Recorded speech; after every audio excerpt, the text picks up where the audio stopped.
Newsline.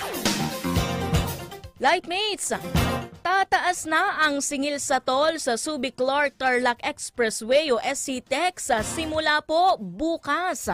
Ito ay matapos aprubahan ng Toll Regulatory Board ang inihaing petisyon ng NLEX Corporation.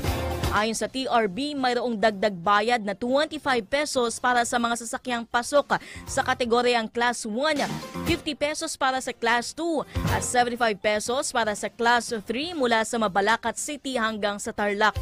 Sa mga motorista na dadaan sa pagitan ng Mabalacat City hanggang Tipo, Hermosa, Bataan, kailangan magbayad ng dagdag na 40 pesos sa mga Class 1 vehicle, 81 pesos para sa Class 2 at 121 pesos kapag Class 3. Habang mayroong dagdag gasto sa mga motorista na babagtasin ang magkabilang dulo ng SCTEX na aabot sa 65 pesos kapag Class 1, 131 pesos kapag Class 2 at 196 pesos para sa Class 3.